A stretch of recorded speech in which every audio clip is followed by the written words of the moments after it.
I was a prostitute. It wasn't just feeling trapped, I was trapped.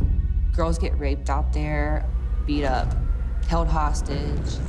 Overnight, you're owned by somebody. Them 4 years was hell.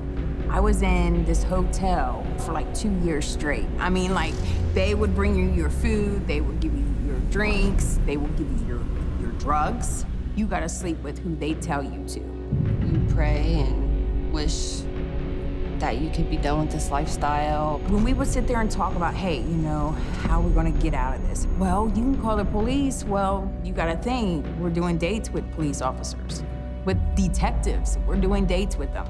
I never felt safe. I never thought I could turn to them for nothing. I've had the real type of the law that's supposed to help you and then the type of the law that's used you.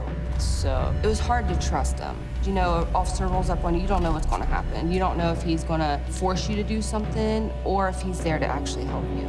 It's really traumatic, like it's horrible. I wouldn't wish that lifestyle on nobody. Nobody.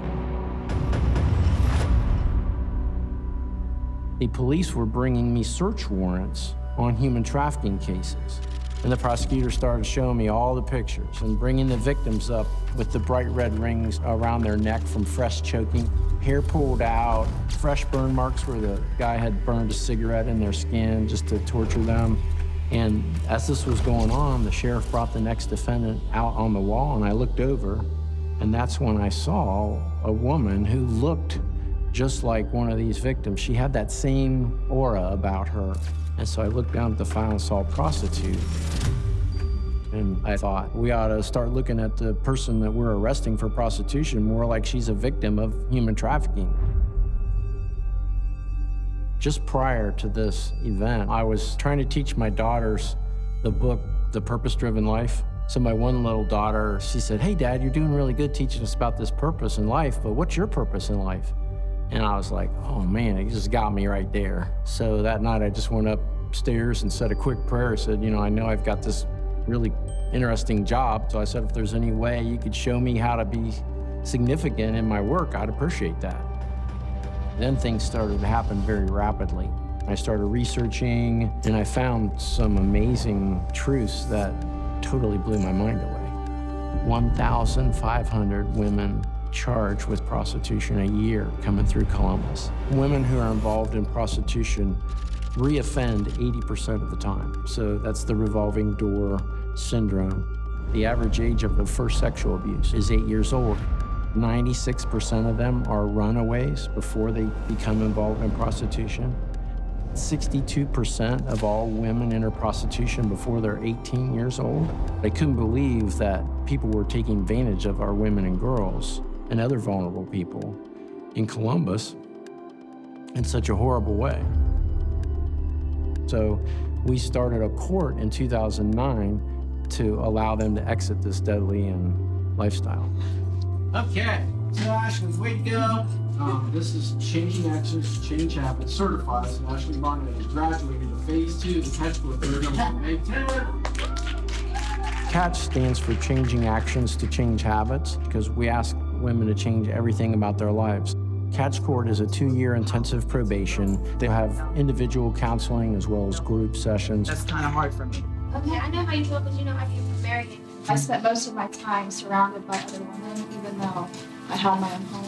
Like, it's like a legit sister-knit community. It's amazing. These women have multiple complex trauma. That's at the core of their issue. And when you know how to engage them with trauma-informed approach, they will respond. So instead of saying, what's wrong with you, I learned to say, I wonder what happened to you. All right, Tina. Hi, how many days do you have? 208. Wow, congrats.